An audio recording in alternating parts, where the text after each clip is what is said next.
Buenas tardes a todos, gracias por estar ahí. Voy a contarles un poquito qué es lo que hacemos con la cirugía mini-invasiva de hallux valgus, pero primero tengo que contar un poco, aunque sea medio tedioso, qué pasa con la anatomía del hallux valgus y con la anatomía del pie, para que se pueda entender qué es lo que nosotros estamos haciendo y por qué lo hacemos con esta cirugía mini-invasiva, ¿sí? La idea de esta charla es contarla en forma básica. Esta es una charla básica sobre el hallux valgus, que, bueno, después vamos a ver algunas cosas mucho más profundas con respecto a la cirugía mini-invasiva del pie, sea en adultos que en niños. Anatómicamente, el pie es un hueso, es un órgano que está formado por el pie está formado por 28 o 29 huesos.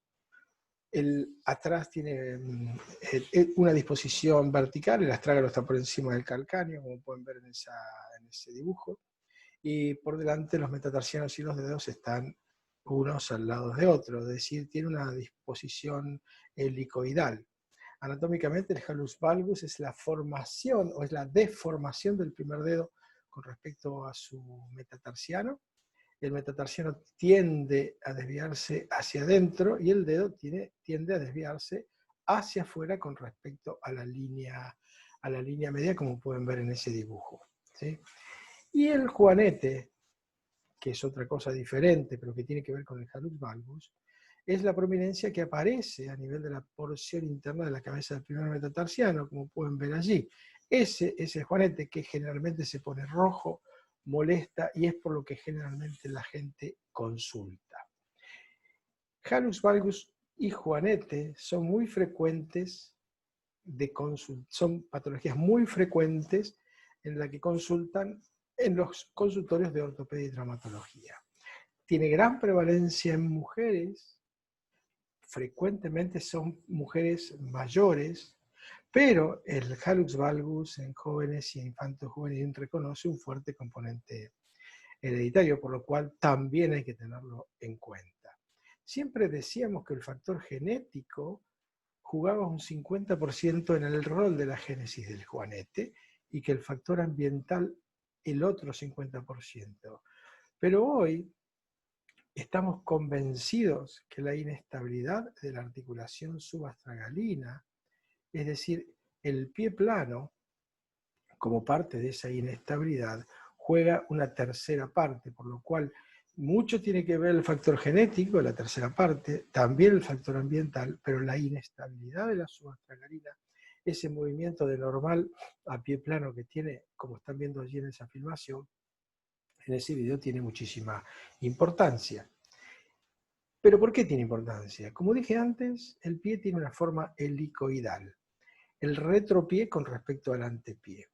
¿Qué quiere decir esto? Que la parte posterior del pie tiene una disposición vertical, el astrágalo está por encima del calcáneo, y adelante los metatarsianos y los dedos están dispuestos, están yuxtapuestos, están colocados uno al lado del otro, como pasa en la hélice. Atrás es vertical, adelante es horizontal. ¿Y qué importancia tiene en el pie? ¿Qué importancia tiene en la génesis de este hallux valgus? Bueno, cuando en la parte posterior del pie hay una mala realineación y el astrágalo, como ven aquí, se va hacia adentro y hacia abajo de una manera consecuente, de una manera muy importante, también ocurren cosas adelante, como por ejemplo que el primer metatarsiano se vaya hacia medial, o sea, hacia la línea media, y la primera falange o el primer dedo se vaya hacia afuera. Es decir, que lo que ocurre a nivel del pie es un efecto Cardan, como están viendo allí. Es decir, todo lo que ocurre atrás va a repercutir adelante, sea la deformidad que tenga, ¿sí? Ahí estamos viendo otra vez cómo la deformidad en el retropié nos da una alteración en el antepié. Tengamos en cuenta que, como les dije, son 28 o 29 huesos, unidos por 32, 33 articulaciones, que tiene movimientos mínimos que sirven para que cuando apoye el talón en el piso, en la fase de apoyo del paso, amortigüe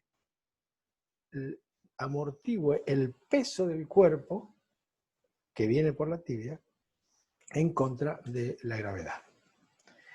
Hay algunas observaciones generales que tenemos que tener en cuenta, como por ejemplo que es dinámico y no pasivo el hecho de que el primer metatarsiano se vaya hacia la línea media y el dedo se vaya hacia afuera. Aquí vemos un hallux valgus de reciente comienzo, que evidentemente tiene algo de genético y que con el paso del tiempo se va a agravar. ¿Por qué nosotros vamos a tener que operar este hallux valgus pudiendo operar este?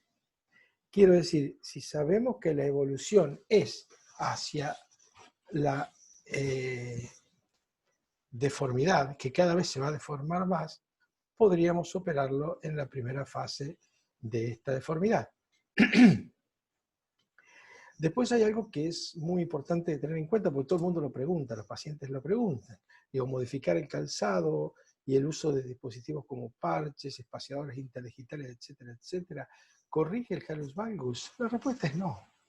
Puede disminuir los síntomas, que a veces los tienen, como el dolor, pero el 90% de las veces el paciente o el paciente no tienen dolor y quieren solucionar esa deformidad, esa malformación, porque en realidad le está trayendo un problema biomecánico cuando camina, rompen el calzado, genera callosidades, etcétera, etcétera. Y el tratamiento siempre es quirúrgico. Nosotros vamos a darle importancia a la cirugía mini-invasiva. No obstante esto, vamos a presentar una generalidad de lo que se hace. Lo que se hace con el juanete es corregir la deformidad a través de cortes en el hueso. Se llaman osteotomías, ¿sí? Y lo que está de más,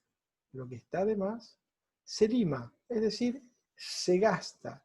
Se llama exostectomía. Todo a través de una incisión amplia en la cirugía convencional y una mini incisión, una cirugía mini invasiva o percutáneo en la cirugía mini invasiva. Desde el punto de vista convencional realizamos este tipo de cirugías con una herida muy importante en la parte interna del pie y acá también para cortar o para corregir el tendón que tiraba tanto o que tira tanto, que es el abductor del hallux, con osteotomías de este tipo que se mantenían con un clavo endomedular que se sacaba al mes, evidentemente no podían caminar, y un resultado aceptable.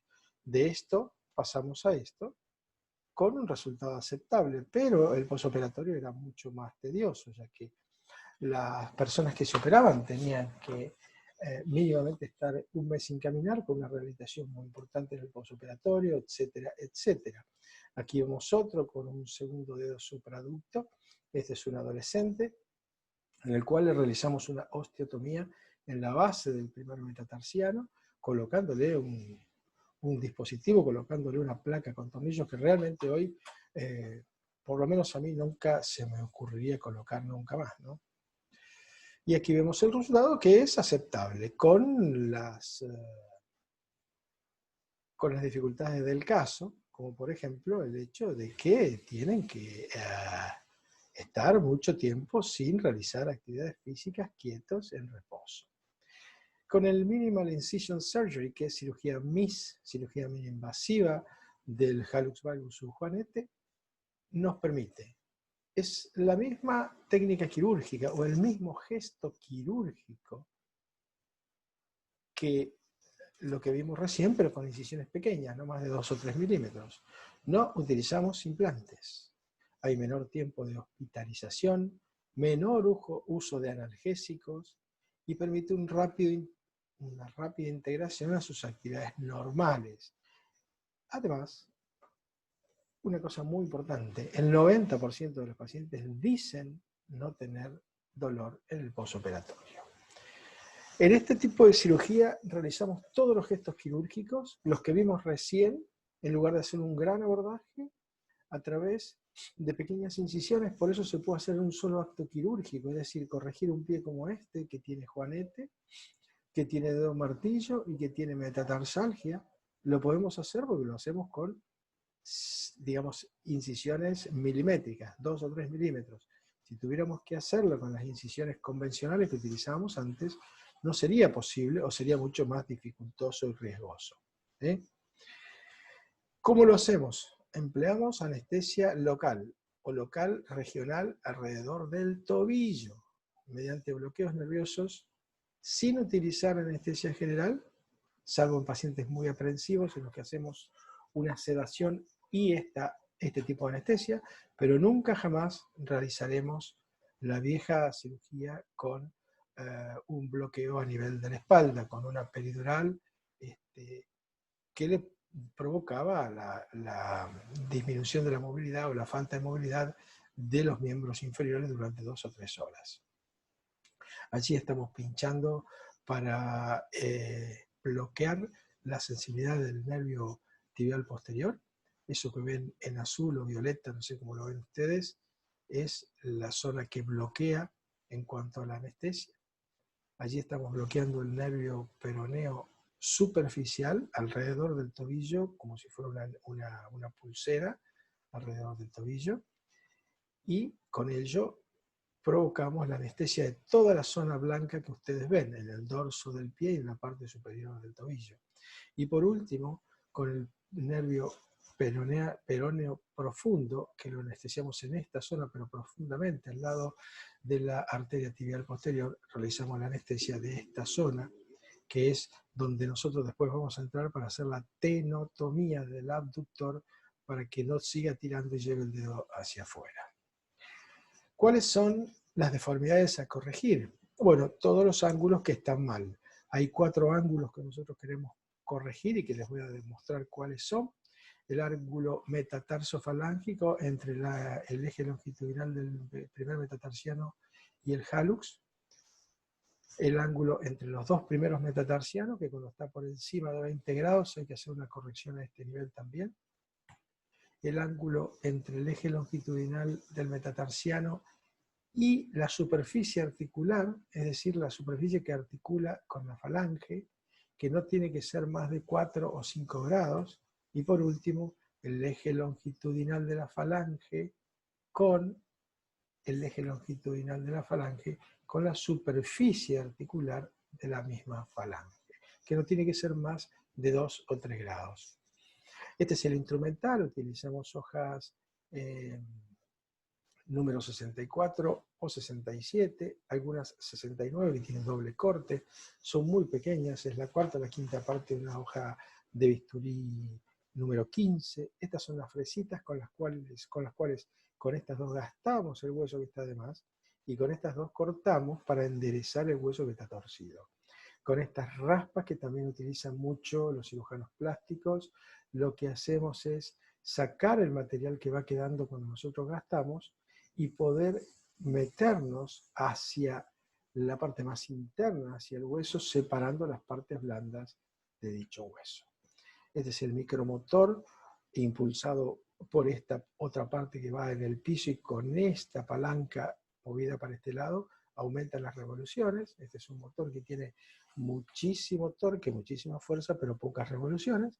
Y aquí tenemos la pieza de mano, en donde va colocado justo en este lugar, va colocada la fresa para realizar los cortes o para realizar directamente el desgaste de la exostosis, del desgaste del juanete propiamente dicho.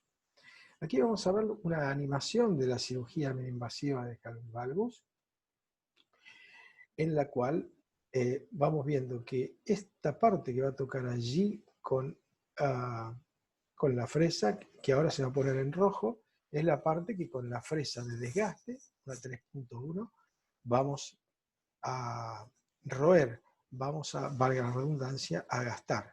Una vez que está gastado, tenemos que el dedo queda desviado de la misma manera, sin esa protrusión, pero queda desviado, por lo cual hay que realizarle cortes en el hueso, hay que realizarle osteotomías para poder enderezarlo. En general realizamos 3 osteotomías. Las que mayormente se realizan son las que están distal en el metatarso, como esto que van aquí, y en cuña. Luego hacemos el corte del tendón del abductor y una osteotomía a nivel de la falange, y la osteotomía hacia el corte en el hueso que menos usamos es el proximal. ¿Para qué? Cuando las cuñas se cierran, se produce la alineación del primer rayo, es decir, del metatarsiano con la primer dedo. Aquí estamos viendo el antes y ahora vemos el después. Digamos que técnicamente es algo sencillo, pero no obstante eso lleva una curva de aprendizaje relativamente importante que hay que tener en cuenta. Aquí estamos viendo la incisión. Si nosotros tomamos en cuenta este círculo como si fuera un reloj, y acá arriba estarían las 12, aquí estarían la hora 6, aquí la hora 3 y aquí la hora 9, nosotros estamos entrando en hora 5. Entramos por una pequeña incisión hasta la parte ósea, en hora 5, como les decía, en la intersección de la piel del dorso con la piel de la planta. Luego colocamos la legra, nos metemos con la legra que habíamos visto y raspamos para separar el hueso de todas las partes blandas, y cuando nosotros llegamos a hacer el desgaste y la osteotomía no tengamos ningún problema con ningún elemento noble. Aquí estamos realizando la exostectomía con esta fresa que es 3.1, fresa de desgaste, o si es mucho más importante con esta que es 4.1, y luego de eso tenemos que sacar todo el remanente. La idea es que no quede ningún tipo de remanente de hueso dentro de aserrín, digamos, dentro de la cavidad que nosotros mismos creamos, ¿sí? Con esa raspa que ustedes están viendo aquí abajo. Luego de esto, bueno, aquí estamos viendo la exostectomía, lo que ustedes ven en amarillo es lo que vamos a sacar, y ahí lo están viendo ya resecado. Exostectomía resecada. Para poder enderezar este ángulo, nosotros hacemos un corte en el hueso para que una vez que esté con esa fresa, para que una vez que esté hecho, un corte que va de distal a proximal y de dorsal a plantar, podamos corregir la angulación. Si nos fijamos acá en esta maqueta de hueso con la osteotomía en cuña, vemos que la superficie articular está mirando hacia afuera con respecto a la línea media. Pero cuando cerramos la cuña, lo que vemos es que se endereza lo que nosotros queremos mantener o alinear. Aquí vemos lo mismo con un ángulo prácticamente de unos 75-70 grados, en la maqueta y en la radiografía, que cuando lo cerramos llega al ángulo de 90, 89, 87 grados que nosotros queremos llegar a tener. En ese ángulo pasa, es el ángulo de la superficie articular del primer metatarsiano. Aquí estamos viendo cuando cortamos el tendón que tira tanto con una hoja de bisturí número 64, Beaver 64, y lo cortamos a través de una pequeñísima incisión. Esto se hace, aquí estamos viendo la osteotomía, y estamos viendo cuando cortamos el tendón que está justo insertado acá. Este tendón tira con tanta fuerza desde acá que la falange tiende a irse hacia la línea, hacia afuera de la línea media, y la base de la falange empuja la cabeza del metatarsiano, por lo cual el metatarsiano se va hacia la línea media. Por lo cual, una vez cortado, la diferencia o el ángulo entre el primer y el segundo metatarsiano disminuye indefectiblemente. Este es el tercer gesto quirúrgico, o el cuarto que realizamos, que es el corte de la falange. Es una osteotomía a nivel de la falange. Aquí pueden ver cómo se está realizando la osteotomía, y aquí en vivo. Aquí vemos una maqueta. La osteotomía tratamos de hacerla en cuña para que una vez que la cerremos, aquí la tenemos abierta y aquí la tenemos cerrada, corrige el ángulo que nosotros queremos corregir. Es decir, es una locura pensar que para hacer una osteotomía de este tipo tengamos que abrir y colocar algún elemento de osteosíntesis, porque con esta cirugía, simplemente con esta cirugía, estamos viendo una alineación muy aceptable, yo les diría que perfecta, como para que tengamos que usar algún tipo de elemento de osteosíntesis. Este es el vendaje que hacemos en el postoperatorio, un vendaje simple, elástico, que permite que el paciente o la paciente camine apenas operado, con un calzado como el que ven aquí, un calzado de suela dura, para que no se movilice demasiado el corte en el hueso que nosotros realizamos. No se olviden que realizamos una fractura. Si bien la fractura que nosotros realizamos o el elemento digamos, la osteotomía que nosotros realizamos no, digamos, es estable, mucho más estable es con el vendaje y además con un zapato de soldadura que no permite que se movilice. Este es un trabajo que nosotros en el año, creo que fue el año 2001, 2002, apenas empezamos con esto, presentamos desde el Hospital de Niños Víctor J. Vilela y el sanatorio Reina Fabiola, la clínica Reina Fabiola de Córdoba, en el cual operamos entre el 2012 y el 2004, operamos 52 chicas, todas mujeres. En realidad, lo que vimos fue que todas tenían dolor y un ángulo intermetatarsal de mayor de 12 grados, por lo cual vimos que la posibilidad de corrección con esta cirugía iba a ser muy buena y lo conseguimos. Aquí vemos un caso de esa serie con un hallux valgus importante. Allí vemos la radiografía preoperatoria. Ahí vemos la radiografía postoperatoria en la que se puede ver cómo se sacó lo que sobraba, se hizo un corte en el hueso y otro corte en el hueso para enderezar el primer dedo, para que el metatarsiano con la falange tengan casi 180 grados, 170, 180 grados. La separación entre el primer y el segundo dedo se va a mantener durante bastante tiempo.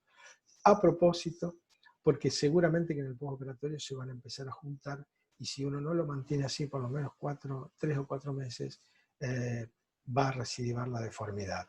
Otro caso, el caso número 2 de esta serie que les presenté, con una radiografía de preoperatorio, un postoperatorio inmediato. Esta es la radiografía de postoperatorio inmediato.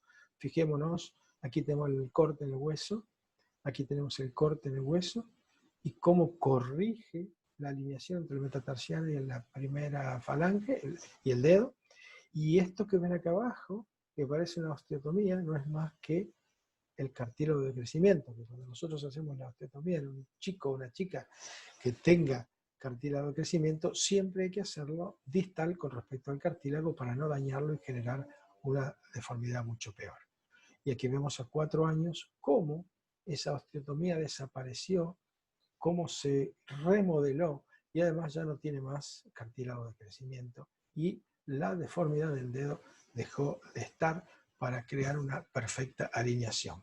Aquí vemos la radiografía postoperatoria a 4 años. Y en esta paciente, que además de hallux valgus, tiene varias otras cosas, le hicimos exactamente lo mismo. Le hicimos una exostectomía, osteotomías para enderezar el primer dedo y le corregimos el segundo dedo martillo con una muy buena corrección, ¿sí? Esta es otra paciente joven, una mujer de 35 años, en el cual se ve el antes, aquí, y el después, y aquí el aspecto radiográfico de lo mismo que le mostraba.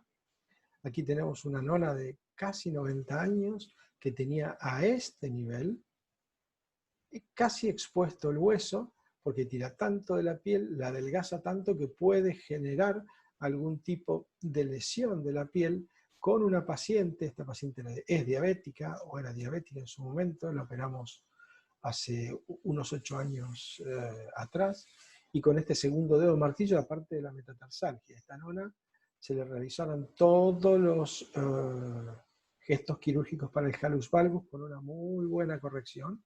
Ya no, aquí ya no se expuso más, ya no había más riesgo de que se expusiera y de que se infectara.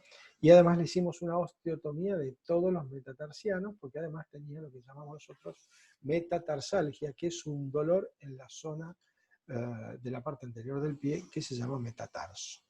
El antes y el después, el antes y el después radiográfico. Y creo que esta es la última. Esta es lo que llamamos nosotros un hallux valgus con segundo dedo supraducto, al que decíamos, ¿lo podremos corregir o no lo podremos corregir con una cirugía medio invasiva? Y la respuesta fue sí, y la realizamos. Y esta es la fotografía de la señora 1 año y medio después de la cirugía, con una perfecta corrección que le permitió volver a calzarse normalmente, etcétera, etcétera. Resumiendo, en la cirugía percutánea del pie es muy poco cruenta, es decir, que hay poca herida. Si hay poca herida hay poco contacto con el exterior y menos posibilidades de infectarse. Es muy poco dolorosa en el posoperatorio, muy poco dolorosa en el posoperatorio, porque al tener menos herida, lo que más duele es la piel y las partes blandas. El paciente camina el mismo día de la intervención, sí o sí. ¿Sí? Lo hacemos con anestesia regional, es decir, local regional alrededor del tobillo y o con sedación en caso de un paciente aprensivo. Y la internación es muy corta. Si se interna a las 9 de la mañana, a las 2 de la tarde ya está en su casa. Y otra cosa que es muy, pero muy importante es la posibilidad de que estos pacientes no lleven ningún tipo de implante. Bueno, nada más. Aquí les dejo 3 direcciones. Esta es de mi página web, alineatupien.com.ar. Este es mi mail, drmariojuanto@gmail.com. Y este es nuestro Facebook. En cualquiera de estas 3 direcciones me pueden hacer las preguntas que quieran y con mucho gusto las voy a responder. Bueno, muchas gracias por la atención y será hasta nuestro próximo webinar. Buenas tardes.